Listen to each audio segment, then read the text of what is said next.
menteri apa petugas apa utusan khusus kemarin datangin Rizik Syihab, ngapain itu pemuda minta nasihat tentang kepemudaan kepada Rizik Syihab. Yang mau dinasihatin dari Rizik apa supaya pemuda kita teriak-teriak diberhentiin Raffi Ahmad dari utusan khusus presiden. Kenapa? Karena kurang cerdas.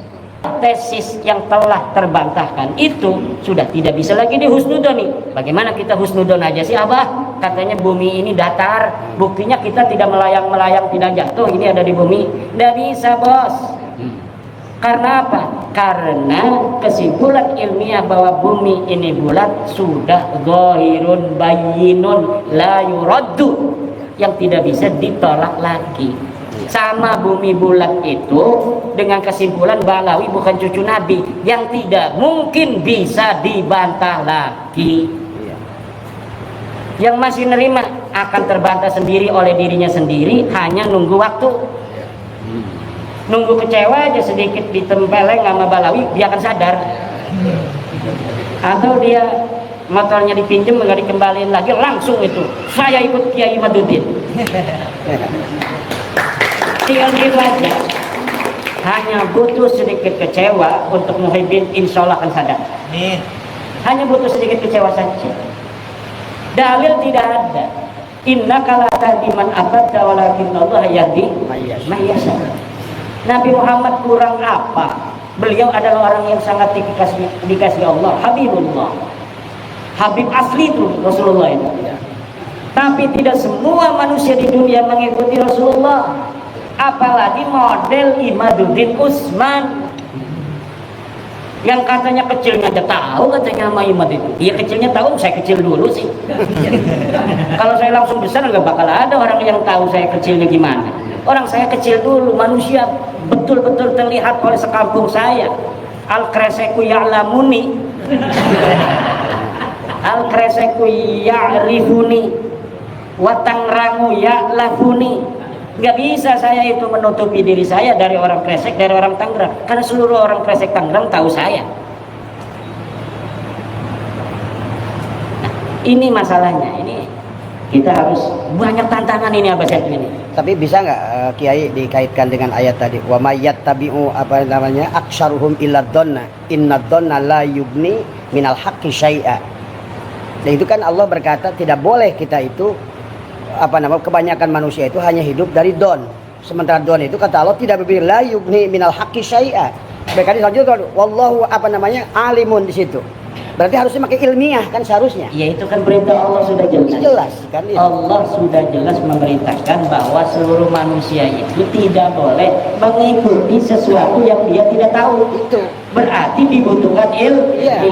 Innallaha alim. Di dalam Quran tadi yang disebutkan apa itu iyattabi'una illa dhanna wa in hum illa yahrusun. Mereka hanya ngira-ngira saja. Itu. Sedangkan kebenaran itu bukanlah ngira-ngira, dia butuh bukti dan butuh dalil.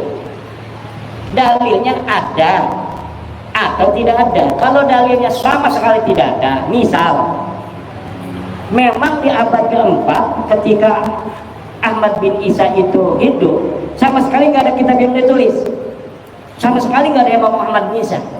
Abad ke-5 nggak ada yang ngomong Ahmad bin Isa punya anak berapa, abad ke-6, abad ke-7, 8 tidak ada. Baru tuh, itu masih 50-50 tuh kalau ada orang ngaku-ngaku di abad ke-9. Tapi ini mah di abad 3-nya ditulis Ahmad bin Isa itu. Anaknya ditulis, di abad ke-4 anaknya ditulis, Ahmad bin Isa-nya ditulis, abad ke-5 Ahmad bin Isa ditulis, anaknya ditulis, abad ke-6, ke-7, ke-8 semuanya ditulis. Tidak ada Ubed di sana. Di abad 9 baru ada Ubed, katanya anak Ahmad bin Isa, udah jelas itu bohongnya. Tapi kunaon masih aya nu percaya. Husnudon teh. Iya, husnudon. Iya, la ibrata bil dzannil bayyini khata'uhu. Tidak boleh dzan itu digunakan lagi apabila jelasnya salahnya sudah jelas. Ini salahnya sudah jelas. Kita misalnya nyangka Abah Setu itu tadinya asli Bekasi, namanya Zon ya boleh aja tinggalnya di Bekasi. Abah saya tuh Bekasi. Asli abdi mah. Karena abdi teu nyaho. Pas ngobrol jeung abah saya tuh tah di kelompok abdi. Aslinya cenah ti Sukabumi. Atuh teu menang deui abdi ngomong ka jelema bahwa abah saya tuh ieu aslinya Sukabumi, aslinya Bekasi. Teu menang deui kumatak naon teu menang. Kumatak abdi geus nyaho elmuna langsung ti abah saya tuh. Teu bisa husnudon deui. Teu bisa husnudon deui. Lamun tadina abdi can nanyakeun langsung ka abah saya tuh. Kumatak abah saya tuh ayana di Bekasi. Abdi don bahwa abah saya tuh ieu asli Bekasi. Teu naon-naon ngaranna gadon.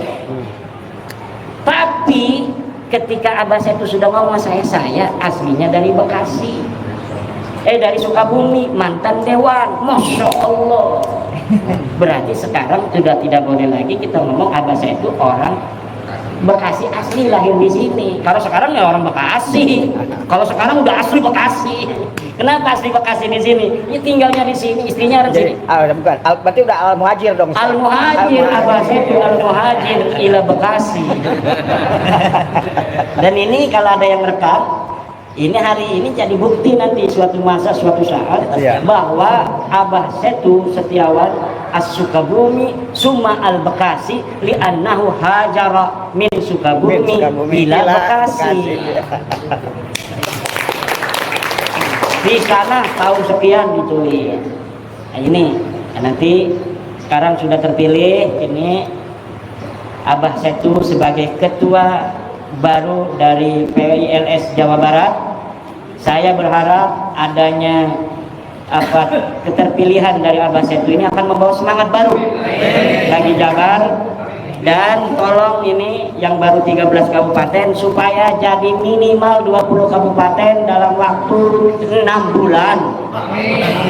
Jadi tugas dari saya sebagai ketua karateker tim pemilihan ketua PWLS Jabar yang hari ini sudah konklusif bahwa abah Setu sebagai ketua Jabar memohon kepada ketua terpilih dan jajaran nanti agar dalam waktu 6 bulan dari 27 kabupaten kota ini 20 kabupaten sudah terbentuk PWLS demi tanah Pasundan.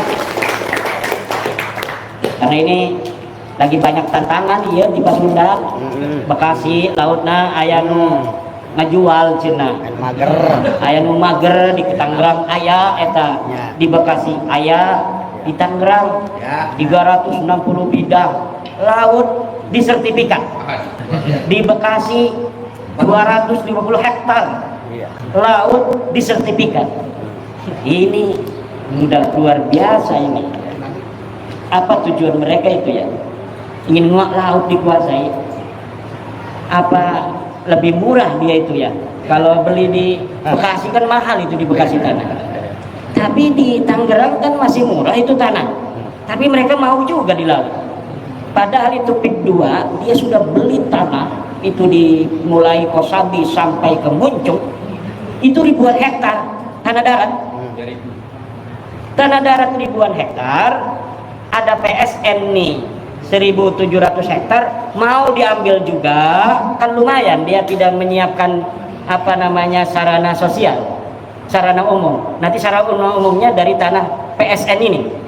Jadi dia ini aji mumpung, dia beli tanah ribuan hektar tapi nanti dia tidak menyiapkan wisata untuk umat, untuk masyarakat dari tanah dia yang dia beli. Tapi dia fasilitas sosialnya, pasum dan pasosnya itu nanti dari PSN itu tanah rakyat, tanah asli dari masyarakat Tangerang itu. Nah ini pinter, makanya jadi pengusaha itu kudu pinter. Cuma sayang, ini dia sudah beli ribuan hektar di sawah itu di darat, PSN di tengah itu dikuasai, laut juga mau dikuasai. Dan ini yang hari ini kemudian memicu gejolak di Tangerang. Nah, kalau menteri-menteri yang sekarang sih mungkin dia tidak ikut, tapi menteri dulu ngegeber-geber gitu. Luar biasa. Bupati yang zaman dulu ikut-ikutan ngegeter-geter ini, Bupati Bekasi Bupati Tangerang. sekda segala macam ini. Nah ini tantangannya banyak Jawa Barat. Ya, menteri-menteri ya secara bil jumlah sih banyak yang bagus, tapi banyak juga yang masalah. Dari anak buah Pak Prabowo ini, Pak Prabowo-nya kan luar biasa. Semangatnya anti penjajahan, kita harus menunjukkan jati diri bangsa. Tapi beberapa menterinya ada yang bermasalah. Menteri petugas utusan khusus kemarin datangin Rizik Syihab, ngapain ke pemuda minta nasihat tentang kepemudaan kepada Rizik Syihab. Yang mau dinasihatin dari Rizik apa? Supaya pemuda kita teriak-teriak. Ini Raffi Ahmad ini perlu tinjau ulang. Kalau bisa ya diberhentiin aja. Diberhentiin Raffi Ahmad dari utusan khusus presiden. Kenapa? Karena kurang cerdas. Jadi kan ilmu pengetahuan itu penting juga untuk pejabat-pejabat agar presiden kita ini mampu untuk menyelesaikan tugas-tugasnya. Nah kalau utusan khususnya menteri pembantu-pembantu ini kurang cerdas, langkah-langkahnya ini kurang cerdas, ya nanti akan menghambat presiden. Ada yang menghina tukang es, ada yang menghina tukang es teh, masalah buat presiden. Ada lagi yang gas LPG sekarang tiba-tiba nggak ada di masyarakat, di pasaran. Kebijakannya mungkin bagus tujuannya, tapi kurang cerdasnya ini kemudian membuat gejolak di masyarakat. Ini yang harus ditinjau ulang kembali nih pembantu-pembantu model ini. Menteri Agama juga nggak bisa nurunin haji. Ongkos naik haji sebelum Pak Yakut itu 35 juta tahun 2020. Masyarakat bayarnya hanya 35 juta, dolarnya itu 15.000. Ketika Pak Yakut naik jadi 55 juta, 35 juta ya tahun 2020, waktu sebelum Pak Yakut jadi menteri. Ketika Pak Yakut, peninggalan Pak Yakut 55 juta, naik drastis, padahal dolarnya sama. Dulu 15.000, sekarang dolarnya 16.000. Nah sekarang menteri kita agama yang baru juga tidak bisa untuk mengoreksi kebijakan-kebijakan menteri agama yang lalu. Harusnya kalau tahun 2020 bisa 35 juta itu masyarakat membayar haji, harusnya tahun sekarang bisa dikoreksi kebijakan menteri yang dulu karena alasan COVID. Kalau kemarin itu naik, sekarang sudah tidak ada COVID. Kalau misalnya saya jadi presiden, saya akan perintahkan menteri agama dulu waktu sebelum COVID bayarnya masyarakat 35 juta itu pergi haji. Sekarang Anda jadi menteri agama harus jadikan ongkos naik haji 35 juta kembali, kalau tidak ente mundur.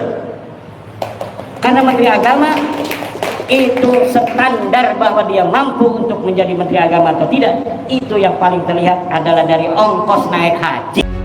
Demikian tadi telah kita saksikan ya kawan-kawan, Kiai Haji Imaduddin menyikapi Raffi Ahmad yang menghadap Rizik Syihab untuk dimintai nasihatnya ya kan. Semoga kita bisa mengambil hikmah dan pelajaran